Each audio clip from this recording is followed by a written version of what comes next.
Cette vidéo s'adresse à toutes celles et ceux qui souffrent de solitude. Et même si ce n'est pas le cas pour toi, tu connais forcément quelqu'un qui en souffre. Je viens de lire un article qui dit que le 2/3 des jeunes hommes âgés de 18 à 23 ans aux États-Unis souffrent de solitude. Le 2/3. C'est énorme. En Suisse, ce sont les jeunes de 18 à 25 ans qui sont les plus touchés. 66% des hommes et 40% des femmes se sentent seuls. Aujourd'hui, il est même parlé d'une épidémie mondiale de solitude. Ce phénomène touche de nombreux pays. Et on peut voir que certaines solutions ont été trouvées pour pallier à ce manque de chaleur humaine, notamment au Japon où il est désormais de louer un ami pour la durée que tu désires. Et l'article conclut en disant que l'intelligence artificielle pourrait remplacer le manque de contact. Et je tiens à le dire tout de suite, l'intelligence artificielle ne pourra jamais remplacer le contact humain. Si je crois que l'intelligence artificielle pourra pallier à ce manque, je me trompe et je suis victime d'un mensonge. Parce qu'une intelligence artificielle est calibrée pour me plaire. Elle ne remettra jamais en question mes choix, ma façon de penser. Et nous sommes des êtres sociaux. L'être humain est un être social. Et j'ai besoin de l'autre pour grandir, pour gagner en maturité. Parce que je suis habité de différentes idées. Je suis habité de mauvaises idées comme je suis habité de bonnes idées. Et il est toujours préférable que ce soit mes mauvaises idées qui meurent plutôt que ma personne. Et c'est en confrontant mes idées à l'autre que je vois si elles sont solides ou pas. Et c'est en écoutant l'autre que je peux gagner en maturité et que je peux changer ma manière de voir les choses. Ah bon, tu vois les choses comme ça, toi? Ah, c'est vrai, j'y avais jamais pensé. Ça marche? Ok, super. Comment en sommes-nous arrivés à cette épidémie de solitude alors qu'en 2024, les êtres humains n'ont jamais été autant connectés les uns avec les autres? Comment cela fait-il que ce phénomène de solitude touche la Terre entière? Eh bien, nous voyons aujourd'hui que la promesse des réseaux sociaux n'a pas été tenue. La promesse d'unir et de connecter les communautés n'a pas été tenue. Et nous voyons aujourd'hui que la société devient de plus en plus individualiste. Je connais de moins en moins les personnes qui m'entourent. Et je n'ai plus de bonnes raisons d'entrer en contact avec mes voisins de palier. Il y a plusieurs d'autres raisons à cela qui font qu'aujourd'hui nous vivons une épidémie de solitude et je suis convaincu qu'une des raisons est que nous allons de moins en moins à l'église. Nous voyons aujourd'hui les conséquences d'avoir relégué Dieu au second plan. Nous voyons aujourd'hui les conséquences d'avoir abandonné le christianisme dans nos sociétés occidentales. Karl Marx a dit que la religion est l'opium du peuple. Et je tiens à challenger ce mensonge parce qu'aujourd'hui nous voyons que ce n'est pas la religion qui est l'opium du peuple, mais c'est la société de consommation. Il suffit de voir les publicités qui nous entourent. Tu es triste, mais c'est normal. Tu n'as pas cette bière entre les mains. Regarde cette bière, regarde les gens qui la boivent, qui sont heureux. Si tu bois cette bière, tu seras heureuse. Tu te sens nul, tu te sens sans valeur. Mais c'est normal, tu n'as pas le dernier téléphone. Regarde ce téléphone qui te rend important. Tu es seul. Tu es convaincu que tu n'attires personne. Mais c'est normal, tu n'as pas assez de voiture. Regarde, consomme, achète. Non, ne réfléchis pas à tes problèmes. Si tu as des problèmes, c'est parce que tu n'as pas assez d'objets, tu n'as pas assez de possessions. Allez, consomme, achète. Et qu'on le veuille ou non, l'Église au centre du village avait cette responsabilité d'unir les différentes personnes qui forment une communauté. Et d'ailleurs, je tiens à casser un cliché que nous avons sur la Bible.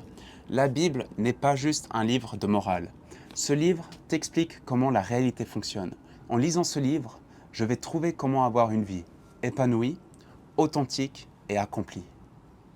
Grâce à ce livre, je vais trouver un sens à ma vie. Parce que si on est honnête avec nous-mêmes, ce n'est pas le comment qui fait que nous nous levons chaque matin. De savoir si je descends de la banane ou du singe, c'est pas ça qui fait que je me lève chaque matin. Non, ce qui fait que je me lève chaque matin est la réponse que je trouve à mon pourquoi. Pourquoi est-ce que je dois aller travailler? Pourquoi est-ce que je dois aller étudier? Pourquoi est-ce que je dois me lever? Et je tiens à répondre à cette question, à pourquoi est-ce que nous avons besoin de croire en Dieu? Chaque être humain fonctionne avec une hiérarchie de valeurs. Dans ma vie, je mets en place une hiérarchie.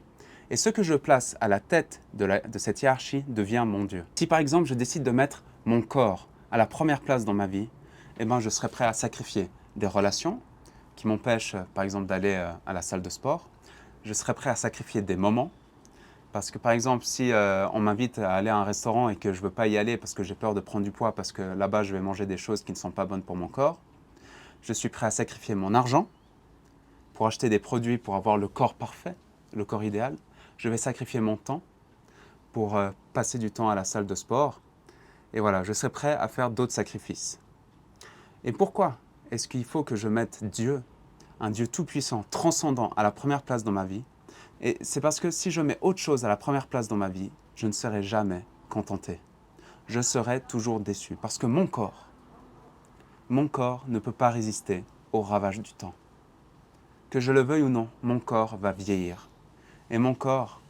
Et de toute manière, c'est impossible d'atteindre les standards de beauté du monde aujourd'hui parce que la plupart des corps que nous voyons sur les réseaux sociaux sont retouchés, sont impossibles à atteindre.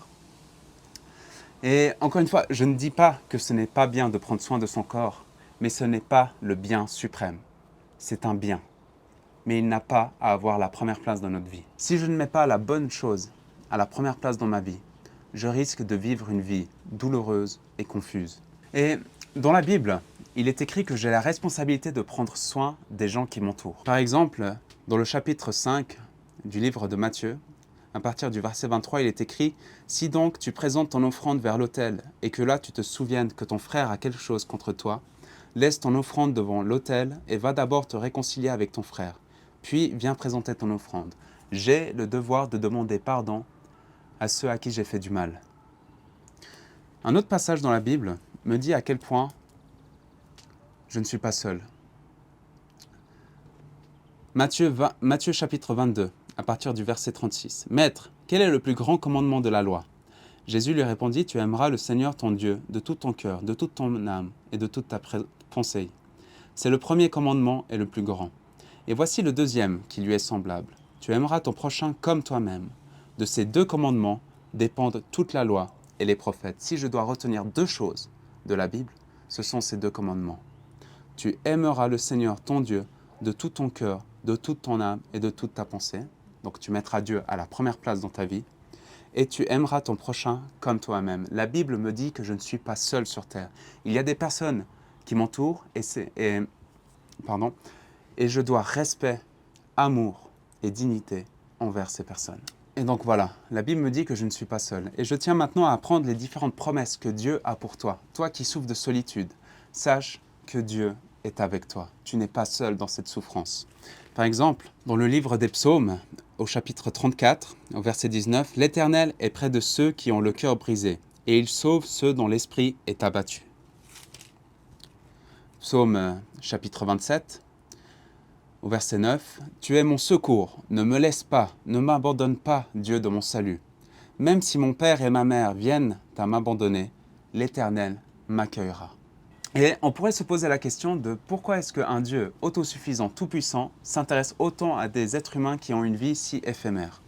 Eh bien, par exemple, nous pouvons trouver une réponse dans le livre des Psaumes, encore une fois, dans le chapitre 139, au verset 13. « C'est toi qui as formé mes reins, qui m'as tissé dans le ventre de ma mère. Je te loue de ce que je suis une créature si merveilleuse. » Si tu es sur terre, ce n'est pas le fruit du hasard. Ce n'est pas dû à une erreur. Si tu es sur terre, c'est que Dieu a voulu que tu sois sur terre. Et s'il a voulu que tu sois sur terre, c'est pour que tu accomplisses de grandes choses, de magnifiques choses. Et en plus, Dieu ne te voit pas comme un moins que rien. Dieu ne te voit pas comme un déchet, mais il te voit comme une créature merveilleuse. Tu as de la valeur à ses yeux.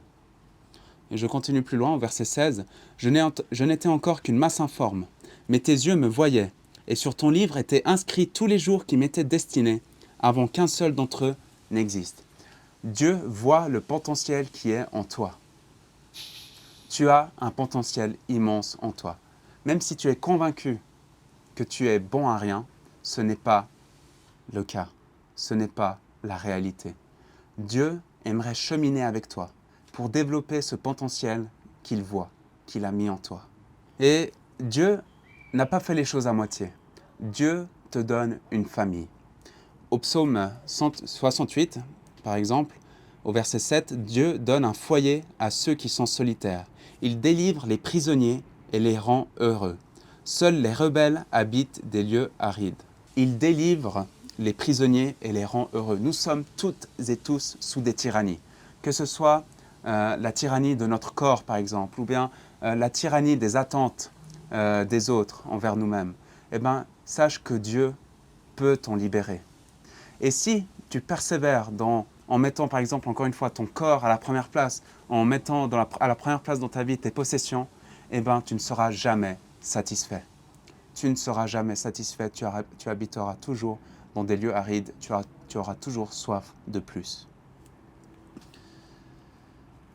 Et pourquoi est-ce que Dieu a mis en place des personnes qui nous entourent? Pourquoi est-ce que Dieu a mis en place une famille? Eh bien, il y a une réalité qui est qui est dans le livre des Proverbes au chapitre 27, au verset 17. « Tout comme le fer aiguise le fer, l'homme s'aiguise au contact de son prochain. » Voilà, comme je l'ai dit avant, nous avons besoin des uns et des autres pour grandir, pour nous améliorer. Et je t'encourage à trouver une communauté, je t'encourage à t'investir dans une église. Pourquoi? Parce qu'en fait, dans une église, tu vas retrouver des personnes qui s'efforcent d'agir selon la volonté de Dieu, selon la volonté de Dieu que nous pouvons lire dans la Bible. Et voilà, oui, il n'y a pas d'église parfaite, oui, il n'y a pas de communauté parfaite, mais au moins, ces personnes s'efforcent d'agir de la bonne manière. Par exemple, tu vas trouver une communauté qui va obéir à ce commandement. Un des commandements que nous pouvons trouver au chapitre 12 de Romains qui dit, au verset 10, « Par amour fraternel, soyez pleins d'affection les uns pour les autres et rivalisez d'estime réciproque. Par amour fraternel, soyez pleins d'affection les uns pour les autres et rivalisez d'estime réciproque. » Aujourd'hui, dans une société, les personnes qui m'entourent, ce sont des rivaux, ce sont des obstacles sur le chemin de mon bien-être.